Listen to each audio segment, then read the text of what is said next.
Skagway's colorful past is reminiscent in the buildings and the turn-of-the-century architecture, and many of the buildings on Broadway date back to the gold rush. Carcross is looked at, I think, very ideally by a lot of people because it's a small town. It's in a very beautiful location in the mountains and the lakes, and it's also very close to our capital cities. There were about 200 of these vessels going up and down the Yukon River. They were the lifeline of the Yukon. They opened her up and let it so that us Yukoners could be here today.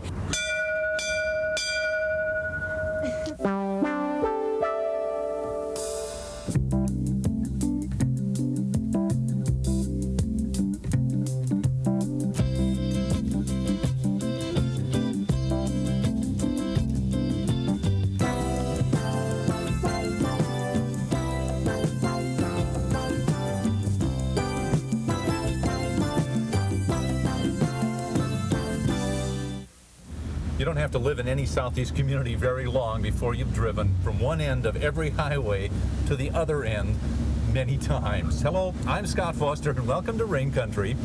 And every once in a while, despite the advantages of living in Southeast, you get that itch to spend a little time on the open road. Well, this week we got that itch. Hand on the wheel, the foot on the pedal, and we're heading down the highway. When you decide to do that in Southeast, everybody starts at the same spot, at the State Ferry Terminal.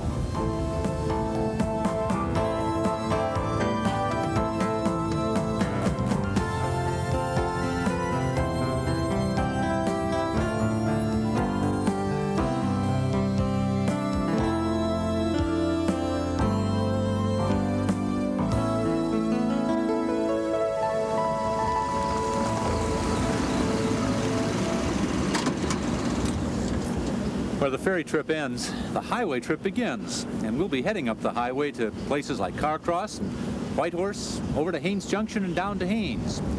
That route is promoted as the Golden Circle route. You can start in either Haines or Skagway. We chose Skagway.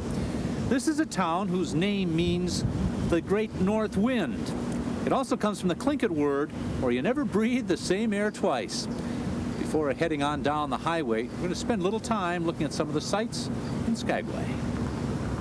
We have an awful lot of product for people to see and look at.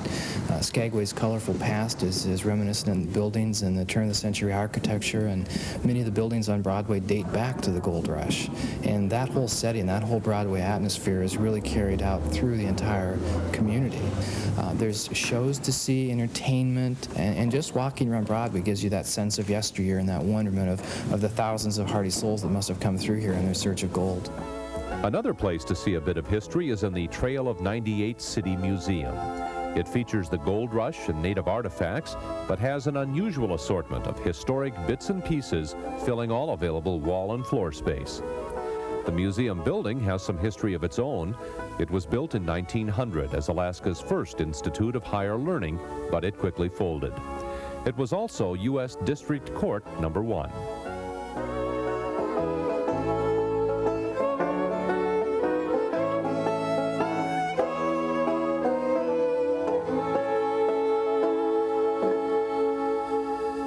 The Skagway Downtown Historic District is part of the Klondike Gold Rush National Historical Park. Park headquarters is a good spot to find out about daily activities and begin the immersion into Gold Rush history. Inside, photos and movies show some of the history. In the first year of the rush, some 25,000 struggled from Skagway over the passes into Canada. Shortly after that, the White Pass and Yukon Railroad route was built over the White Pass. It runs today, carrying passengers 28 miles to Fraser, British Columbia.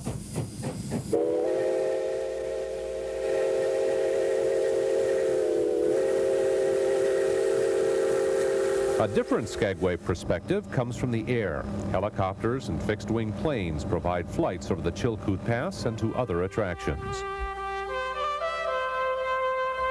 For those wanting to literally walk in the minor steps, the 33-mile Chilkoot Trail has been described as a hike through the longest museum in the world.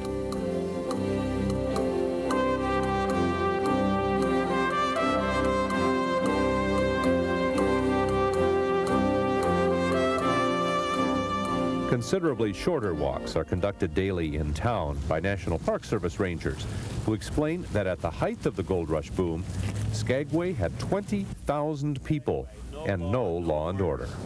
One of the people to hear about that event was a man by the name of Jefferson Randolph Smith, who at that time was living in Leadville, Colorado. His nickname he went by the misnomer of Soapy Smith.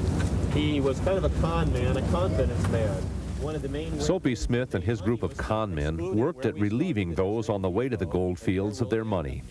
Eventually, local residents had had enough. There was a fight between Frank Reed and Soapy. The results of that meeting are visible in the small cemetery on the outskirts of Skagway.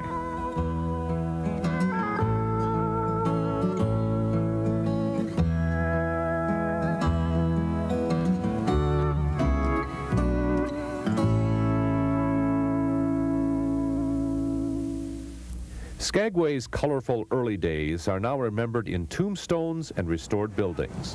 One woman who was born and raised in this most northern southeast community has seen common threads through the town's economic ups and downs.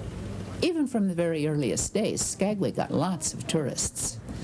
Although in the prime days, after World War II and before the closure of the railroad, we had a great economy with year-round jobs on the railroad. And we were about the only town in southeast, really in all of Alaska, that had steady year-round jobs and not this big seasonal thing. And then after the mine closed and the railroad closed, why, we had to let tourism pick up the whole scene. Unfortunately, we had tourism.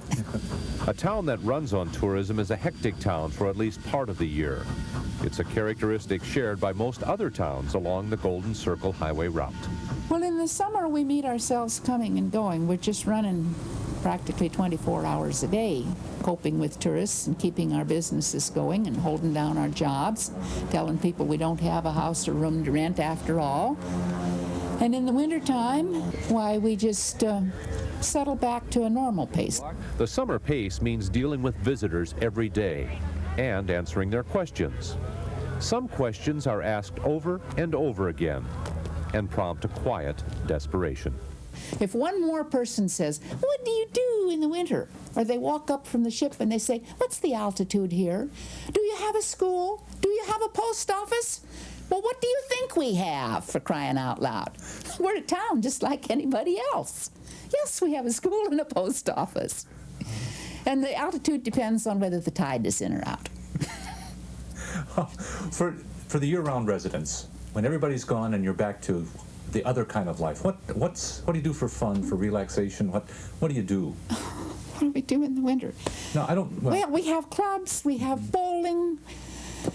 We visit each other, and you can do something every damn night of the week if you let yourself get involved.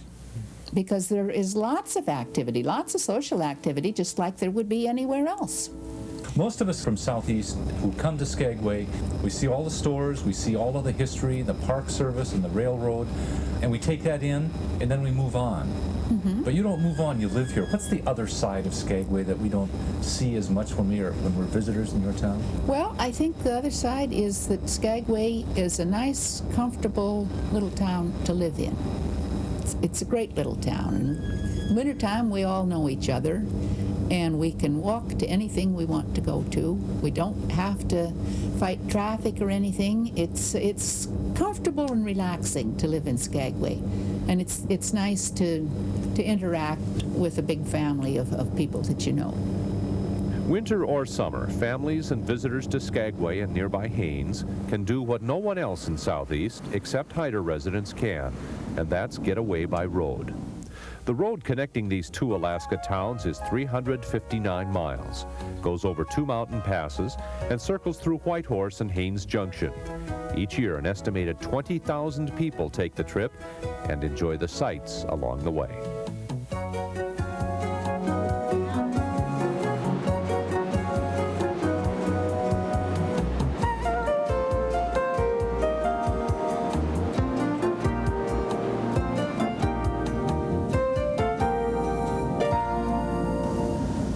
It doesn't take long after you leave Skagway and sea level to hit the hills, heading on up towards the White Pass summit.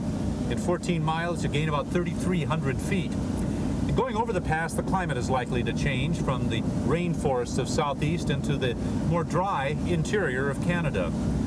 For people in Skagway, when they ask one another if they're going to Whitehorse, the way they phrase it is, going up the hill? That's exactly what we're doing.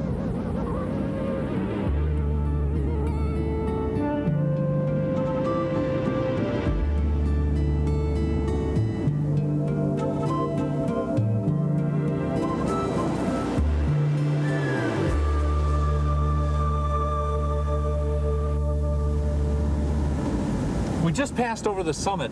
The water on that side flows 20 miles into the Pacific Ocean. The water here on this side goes into the Yukon 2,300 miles before it gets to the open sea. It's a tremendously scenic. The Klondike Highway and the Haines highways have been described as some of the most scenic highways in all the continent. And you traverse the coast mountains through Skagway and follow the White Pass Trail, and it's just spectacular, just beautiful.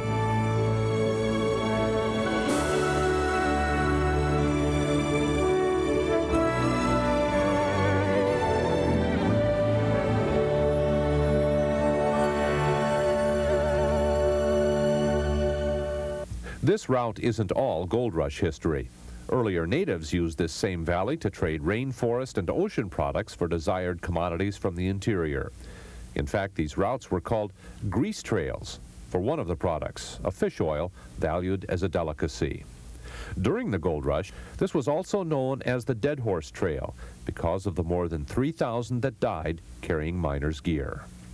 Mounties posted in the past made sure everyone carried enough food and gear to live for a year in the Yukon. Today, Mounties are replaced by customs agents. Crossing the border is usually easy and quick. Neither passports nor visas are required for Americans, but birth certificates to prove citizenship are suggested. Auto insurance is required. Visitors should check the details before entering Canada. This is the start of the area Yukoners call the Southern Lakes, a transition area between the summit and the interior valleys. It's an area of long vistas and high peaks.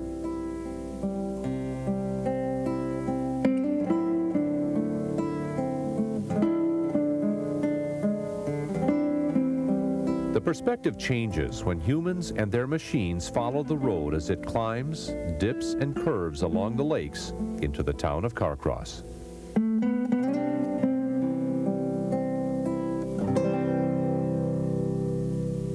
The name Carcross actually originally came from Caribou Crossing. It was a longer name, and it was shortened by Bishop Bompas, who was the famous bishop at that time in this area during the Gold Rush. And he lived in Carcross. He had his home here, and also he built a little Anglican church here. And he's the one, his mail kept going to other places in Canada, Caribou and other crossings, and so he requested that the name be shortened to Carcross, and that's what we have now. The town has grown since the first native people came to this narrow spot between two large lakes because of the fish and caribou that migrated through. A more permanent population came when the White Pass Railroad was built. The golden spike linking the line between Skagway and Whitehorse was driven in front of the depot. The old railroad station is now the Visitor Information Center and a must-stop in Carcross for those wanting listings of current activities and helpful information about the area. Tourists will see a few early transportation relics that still stand. At the turn of the century, the Duchess carried tourists on their way to Atlan between boats on different lakes. About 350 call Carcross home. Like other northern communities, much of the work is seasonal, and government projects provide many of the employment opportunities. Residents also hunt, trap, and cater to the tourist trade.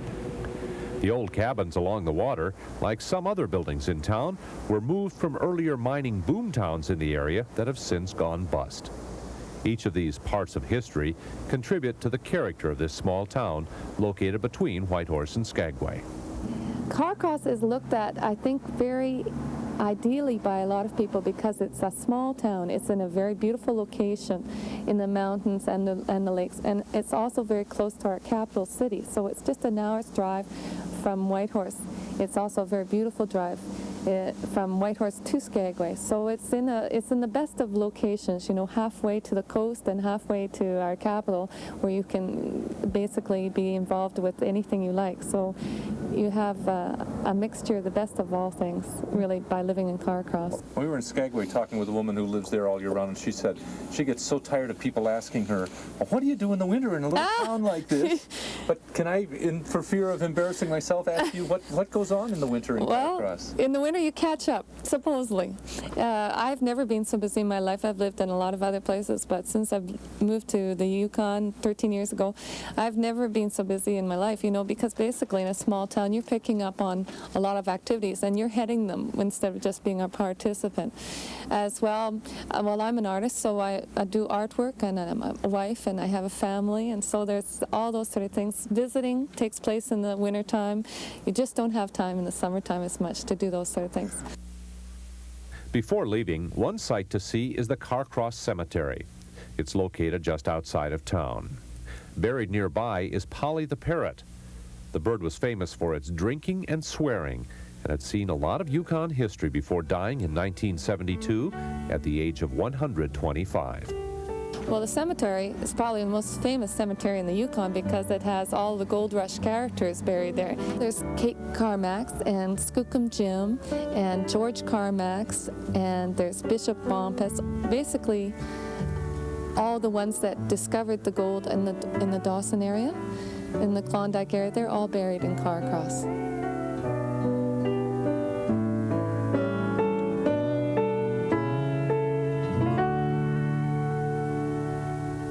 A short distance outside of Carcross on the road to Whitehorse is a sign like those frequently seen along roads announcing an attraction. This one has one of those arresting claims that end in EST, such as longest, highest, deepest, and in this case, smallest, as in world's smallest desert.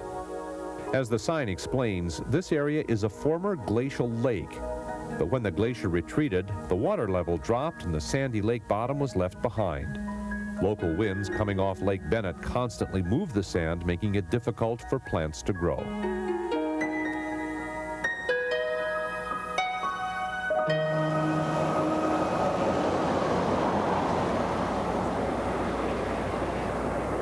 From Carcross, it's about an hour's drive to Whitehorse. This is an area allowing rural living with easy access to the Yukon's largest city. The Golden Circle Highway route covers only a small section of the vast Yukon, an area 25% larger than California, but with a total population smaller than Juneau. A roadside pullout is strategically placed because the striking colors in the lake below demand a closer look than can be obtained by just driving by. The emerald and blue hues come from light waves reflected by pulverized white shells on the lake's bottom. They remain from a much greater lake that once filled this entire valley. From Emerald Lake, it's only 35 miles to Whitehorse.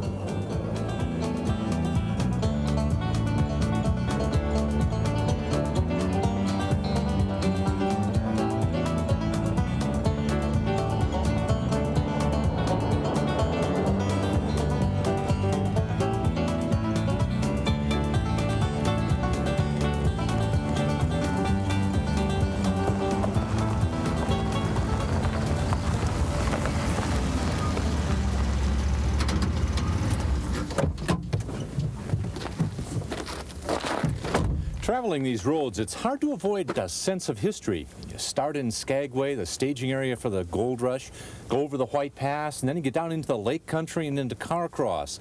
It was in that area after the miners got over the passes where they had to build boats so they could go through the lakes and then finally into the Yukon River so they'd eventually get to the Klondike. When you get outside of Whitehorse, that history continues. And one of the places to see it is right here at Miles Canyon.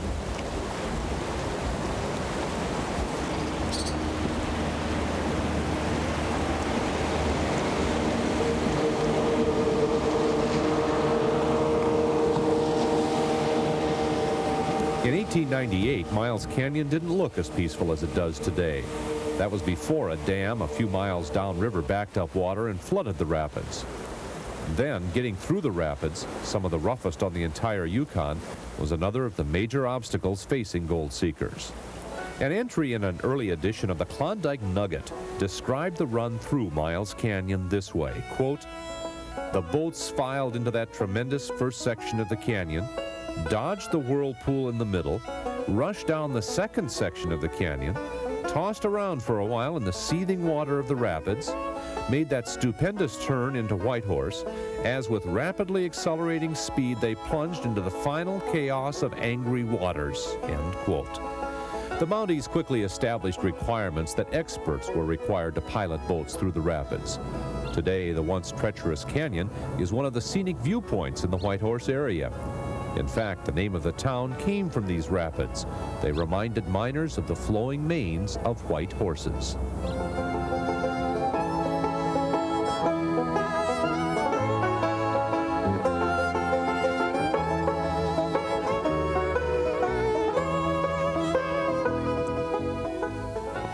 Shortly after the initial gold rush, riverboats appeared on the Yukon and provided a much easier means of transportation. A few of them still remain today. So, welcome to the SS Klondike. The SS Klondike 1 was built in 1929 and ran the river route until 1936, when unfortunately she had a major accident and almost the entire vessel was destroyed. However, they did manage to save the superstructure and most of the machinery and equipment. She was rebuilt, launched again in 1937, and named the SS Klondike No. 2, which you are actually standing on today. She then ran until 1950 as a cargo passenger vessel, and in 1950 was changed strictly for passengers, running until 1955. In the 1960s, Parks Canada decided to commemorate the Yukon River boats, so they restored her to her original form. Everything you see will be the 1937 to 1940 era. The handle right above you there is for a spotlight on the roof, and this here is for the steam whistle. Also, we've got a compass down here, but they were on a river, so they never had to use that, but it was navigational law to carry it. Over here, this is just a wind dodger.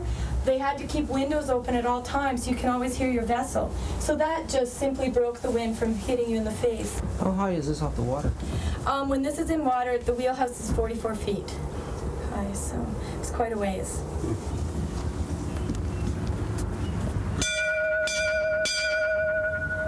We got a cowbell for our cabin. Oh, really? I forgot to mention, though, anybody who rings the bell on board has just offered to buy a round for the crew. So, there were about 200 of these vessels going up and down the Yukon River. They were the lifeline of the Yukon. They opened her up and let it so that us Yukoners could be here today and be visited by people from all over the world. So thank you very much for coming.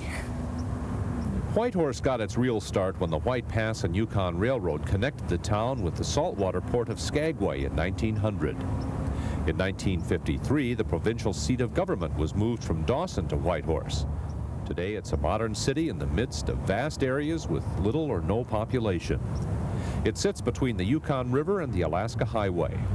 The highway starts 900 miles away at Dawson Creek, British Columbia. It's 600 miles from Whitehorse to Fairbanks.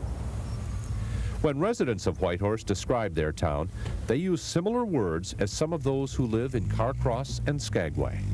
Well, the town has two different moods. In the summertime, you're looking at tourists and visitors that come up to the Yukon, either on their way to Alaska or on their way up to the Arctic Circle if they're going to Nunavut to do the top of the world and that sort of thing.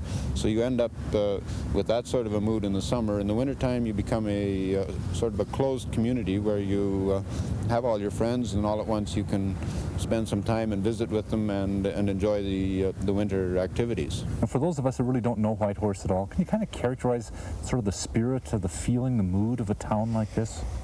Well, I don't know. I guess when I first moved up here, I was really struck by the feeling that you could do anything here. There's a sense of possibility. If that sort of captures it, I don't know, it comes close, I think. You know, you come up here from the south where there's a lot of rules and regulations, and there's still that sort of spirit here that, you know, you're on the edge of the wilderness here, and you can make it or break it. One group that has made it in Whitehorse is the Frantic Follies, a performing company that puts on nightly music comedy reviews. Like other aspects of tourist-oriented attractions along the Golden Circle Highway route, this show works off the local gold rush history.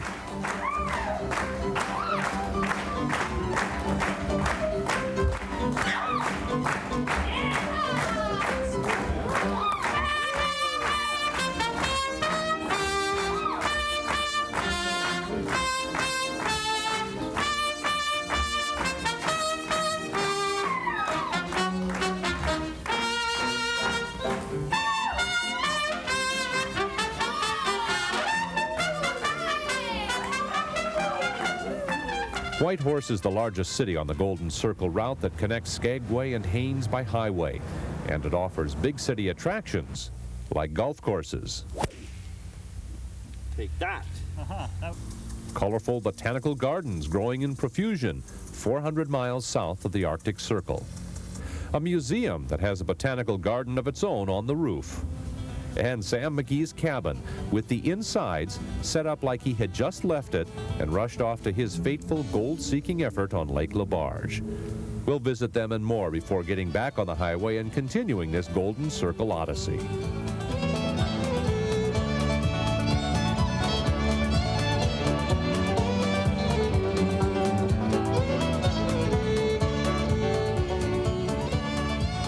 From Whitehorse, it's 100 miles down the Alaska Highway to Haines Junction and the headquarters for Kluane National Park. From there, the road leads to the $1 Million Falls before dropping down the pass into Haines with its own version of history and recreation.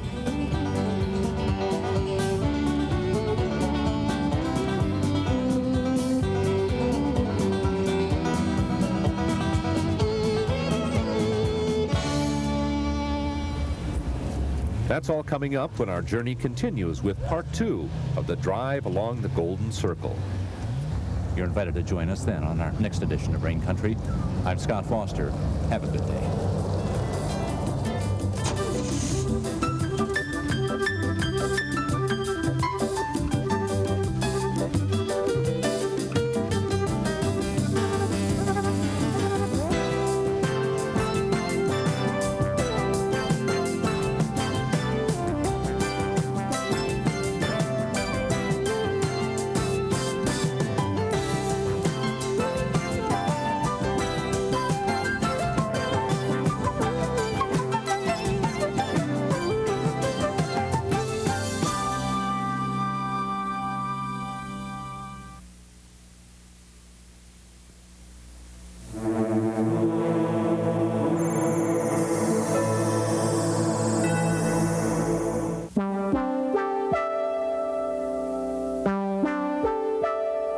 It's here, it's all around you, and you have a great appreciation for what this country is and the beauty of it, and I think that's what Whitehorse offers.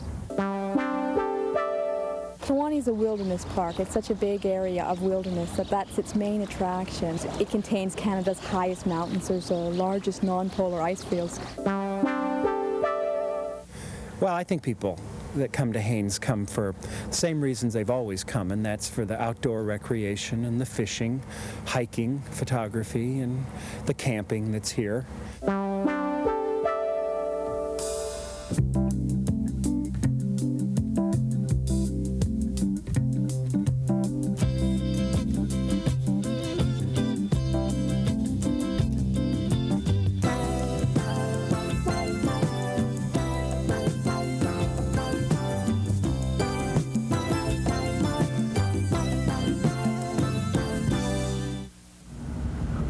Regardless of what southeast community you live in, you don't have to spend very much time there before you've driven on virtually every road from one end to the other. Well, that's just one of the small things that happens when you live in Southeast. Hello, I'm Scott Foster. Welcome to Rain Country. But every once in a while, despite the advantages that Southeast communities have to offer, you get that itch to get out on the road and to drive more than 20 or 30 miles, to just see that endless road going over the next hill and around the next corner. We got that itch too, and that's exactly what we're going to do. And we begin our traveling in the Yukon as we continue the second part of our drive over the Golden Circle route. We started in Skagway, went through Carcross, and ended up here in Whitehorse.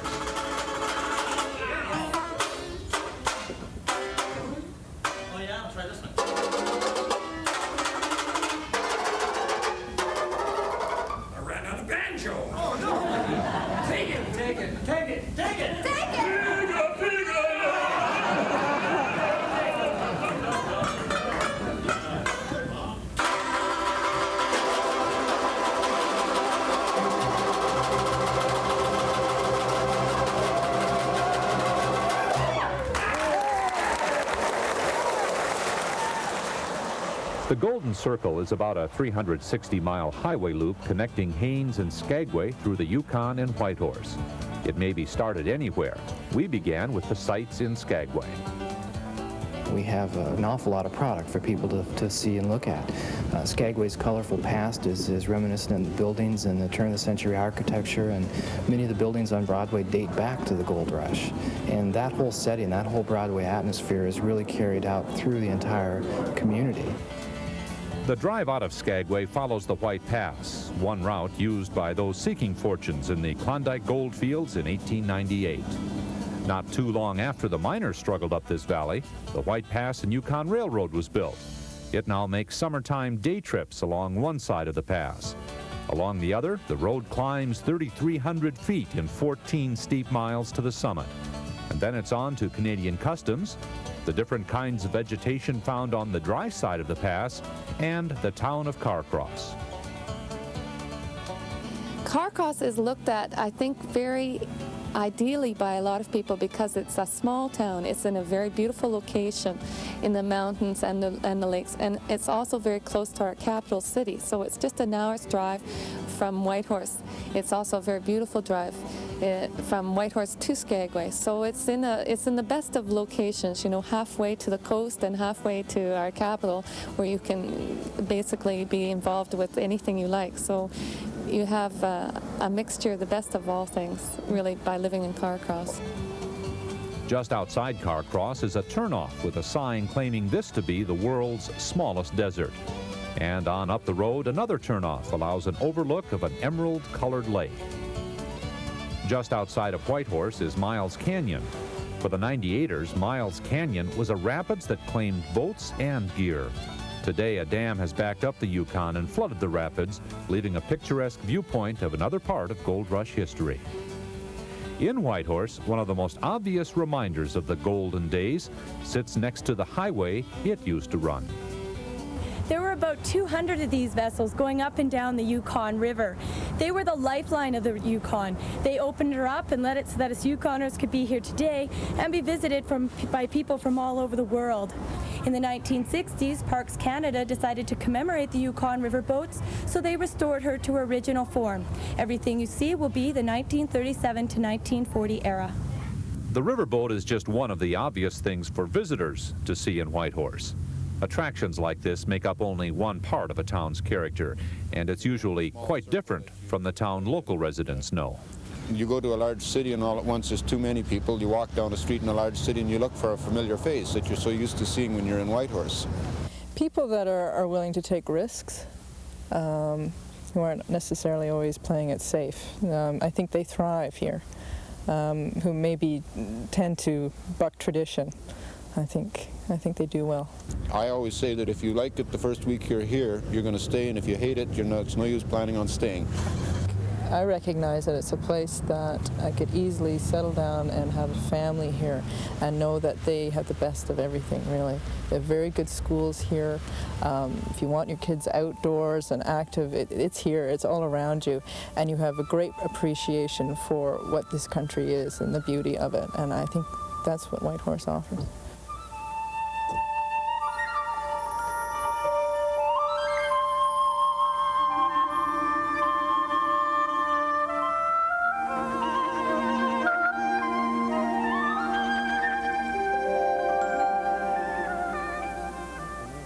Some other things that Whitehorse offers appeal to visitors as well as residents. And for first-time visitors, a couple of them might be surprising. They're more often associated with towns located much further south, rather than one that's only 400 miles south of the Arctic Circle.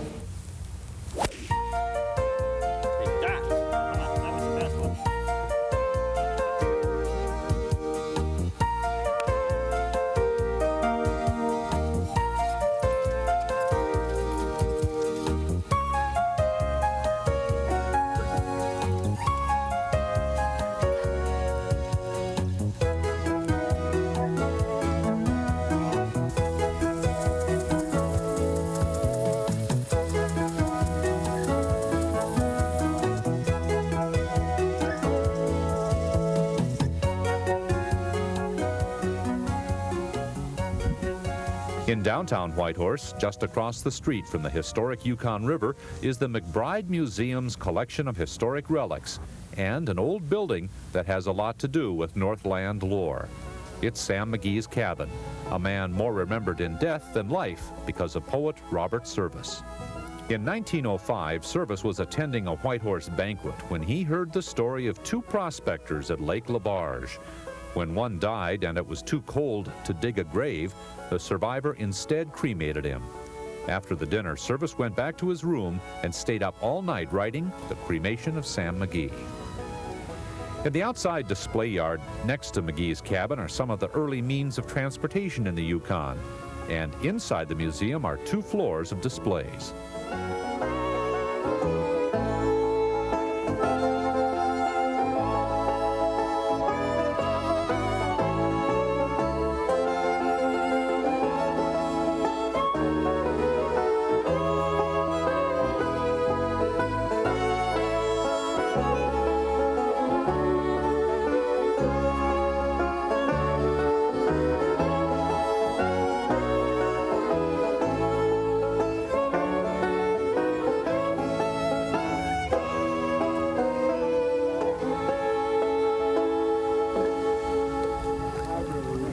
Another attraction for highway travelers is a hot springs, located just a few miles outside of Whitehorse.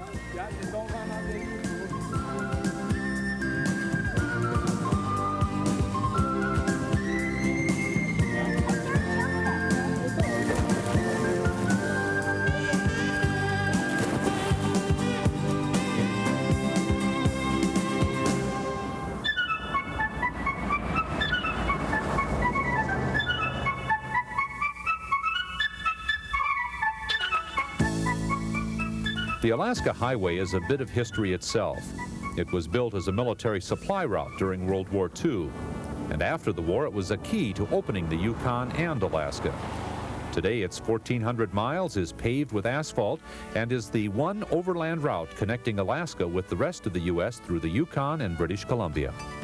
There are some obvious differences for Southeasterners between the roads back home and this highway, like the use of kilometers, the presence of billboards, driving with headlights on, a road without intersections that actually goes somewhere, and most dramatically, the long vistas that allow eyes to reach to horizons unblocked by dense stands of rainforest or steep mountain faces.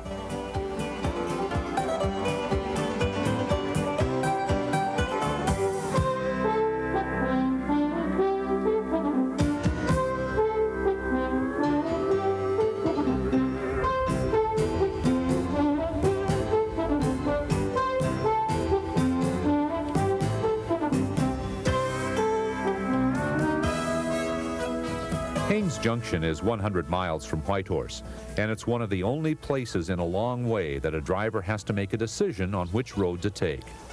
This junction in the road is a government center and headquarters for Kluane National Park.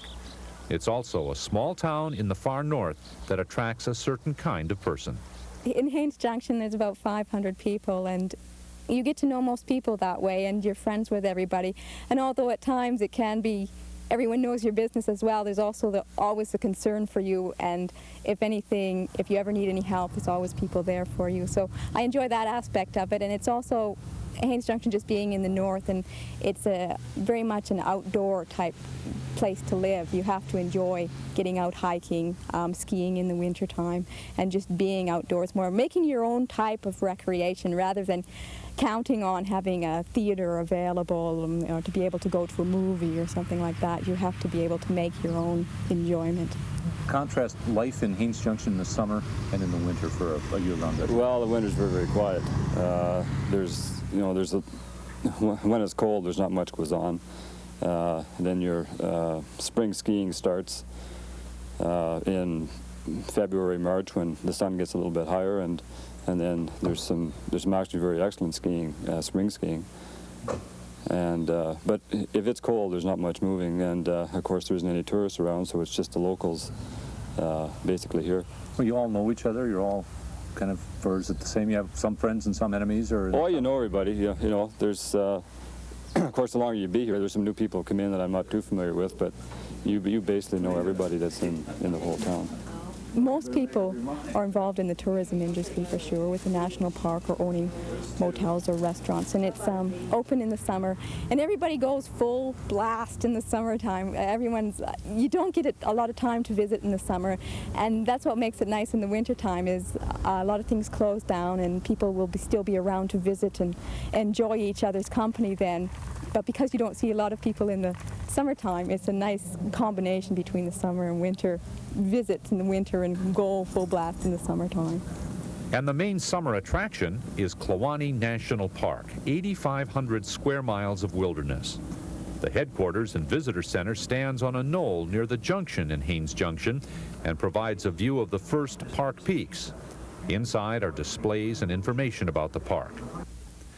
The last leg of the Golden Circle route leads from Haines Junction to Haines. For part of the way, the road parallels the park boundary, so that means easy access to the edges of Kluane.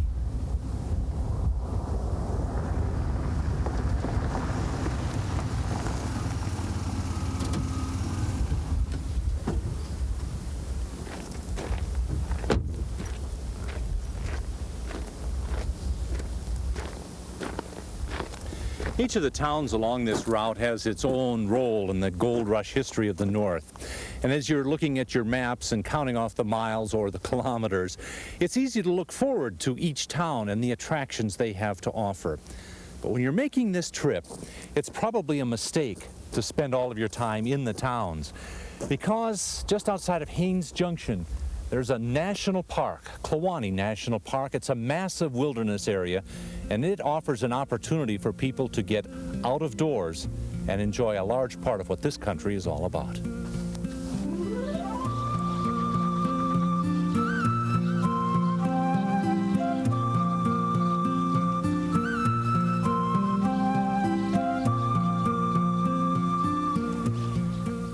Kluane is a wilderness park. It's such a big area of wilderness that's its main attraction, although other things such as it contains Canada's highest mountains. There's the largest non-polar ice fields found in the area.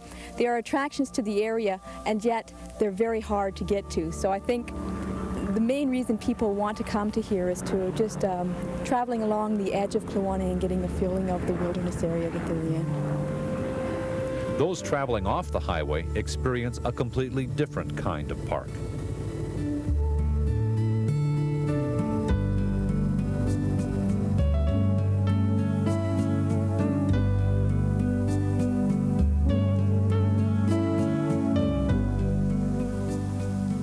Lake Kathleen has the park's only prepared campsites.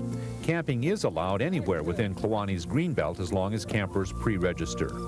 Park officials also provide interpretive programs, give campfire talks, and lead hikes, like the one to King's Throw. Where we're going to be hiking today is along this old road here, and then leaving the trail, or the old road, and climbing up onto the mountainside.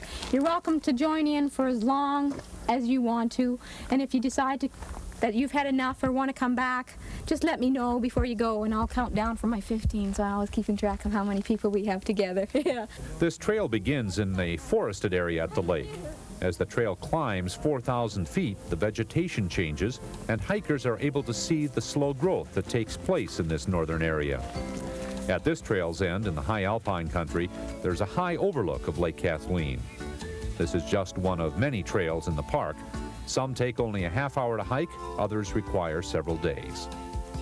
There's also fishing in lakes and rivers along the way, and whenever the mood strikes, it's possible to just pull off the road and pursue your pleasure.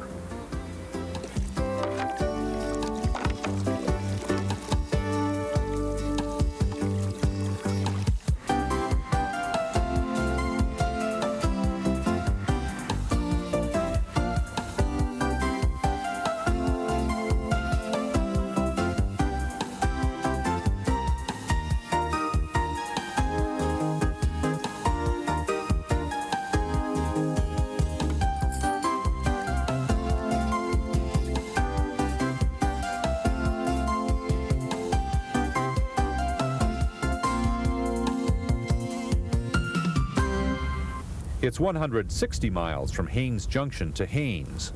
Part of this highway follows the original Dalton Trail, an historic toll road built by Gold Rush entrepreneur Jack Dalton.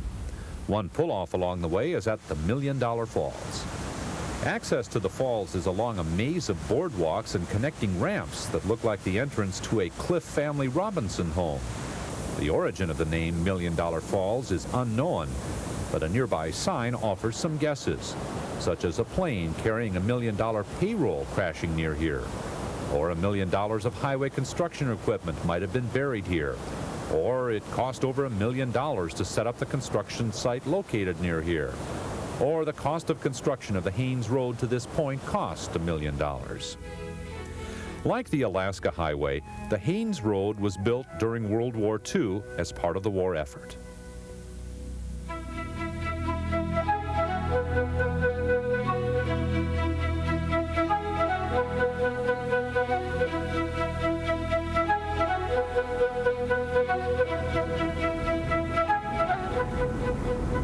This section of highway from Haines Junction back to Haines holds a lot of the contrasts for anyone who spends their time driving in southeast Alaska.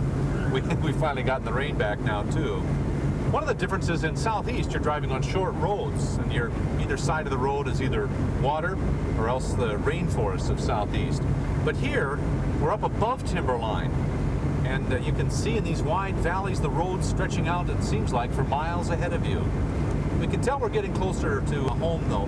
Up ahead for the last hour or so, there's been a bank of clouds trying to get over the pass. That's the pass we're going over and dropping down into Haines up ahead.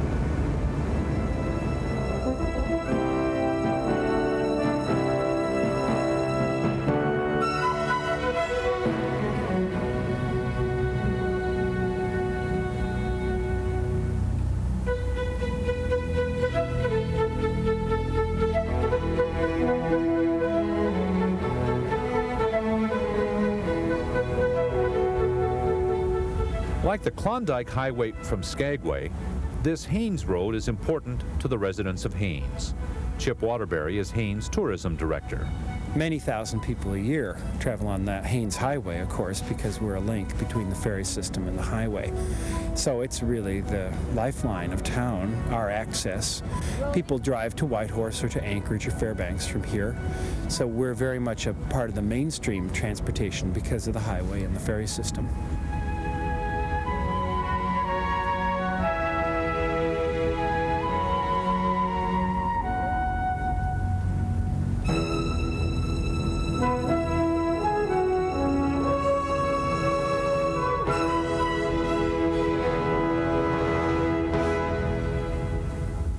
How are you today? Just fine. And what is your citizenship? Well, we're all from the U.S., live in Juneau. Live in Juneau. How long have you been in Canada? Let's see, we left Skagway Monday morning and just driven the loop and coming back home now. Have you acquired anything or purchased anything in Canada that you have with you now? Just some food is all. No pets or animals, agricultural products? No. Very good. Have a nice day. Okay, thanks very much. Bye now. Bye.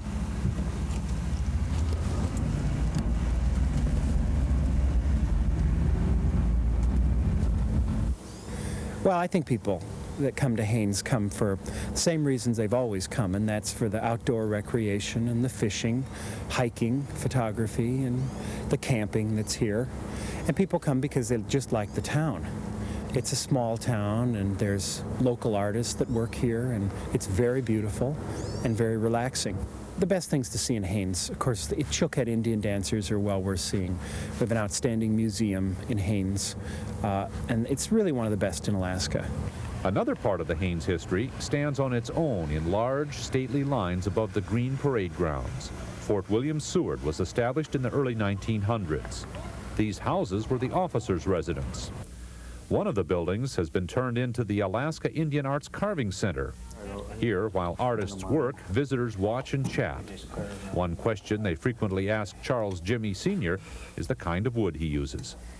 I tell them, like, most of the time I'm working in birch, but because birch is, there's a lot of birch around here, and it's a beautiful wood.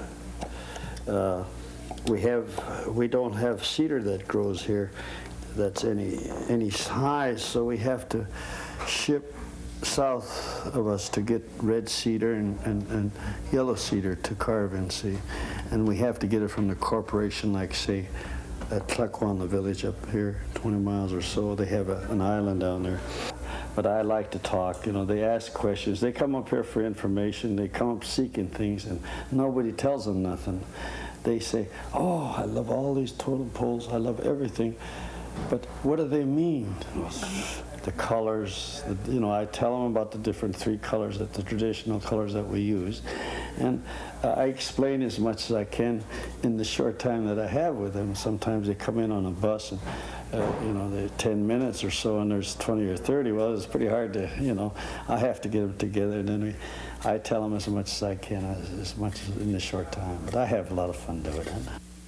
Sometimes visitors go to places like the Arts Carving Center to find examples of local life. And sometimes just driving around Haines produces the same thing. This is what I do to make my living in the summertime. I hang brand new nets for the fishermen, and I repair old nets. The name of my business is Sherry's Net Hanging and Repair. And I've been doing this for about 14 years now.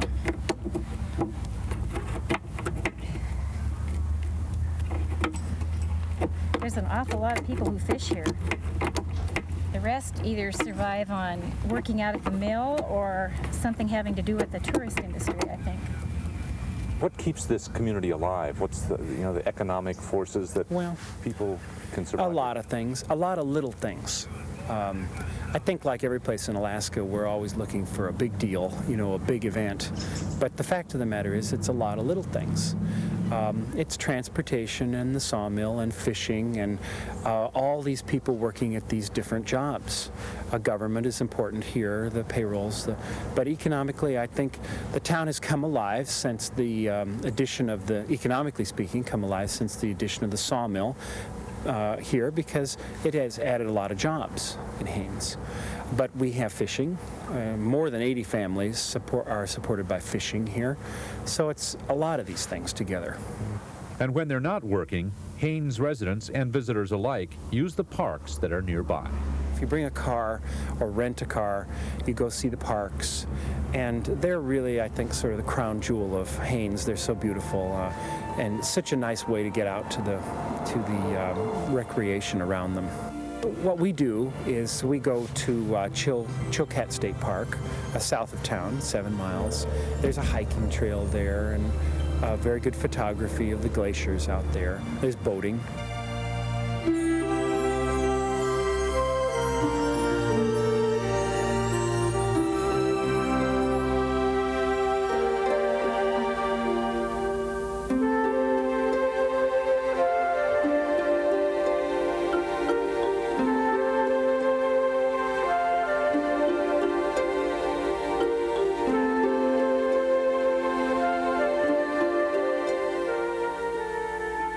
And then Chilkoot Lake reminds me of Lake Louise in the Canadian Rockies. Big mountains all around it and a great big deep lake, good fishing, nice campground.